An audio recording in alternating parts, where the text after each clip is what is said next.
Ny fond vert pour le climat dia tahirim-bola manokana noforonina zany a ahafahany zao tontolo izao miatrika ny fiovan'ny toetrandro i Madagasikara amin'ny firenena mbola andalam-pandrosoana azy dia manana zo tanteraka isitraka an'izany fond vert pour le climat zany raha tsika malala fa tsika dia firenena mbola marefo manoloana an'ireo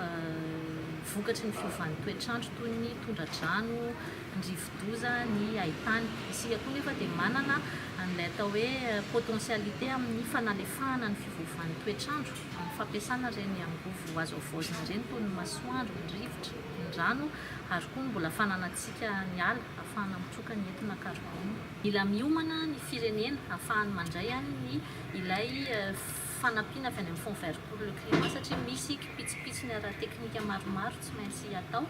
dia misy fametrahana koa ilay atao hoe entité accrédité au niveau national dia fametrahana ny programme pays ka i Madagasikara zany dia efa hanomboka n'ilay REDINES ary isika koa moa membre ny commission de l'océan Indien dia tsika koa zany miaraka amin'ireo nosy aty amin'ny océan Indien dia miara-miasa amin'ny hoe REDINES koa ny COI na commission de l'océan Indien.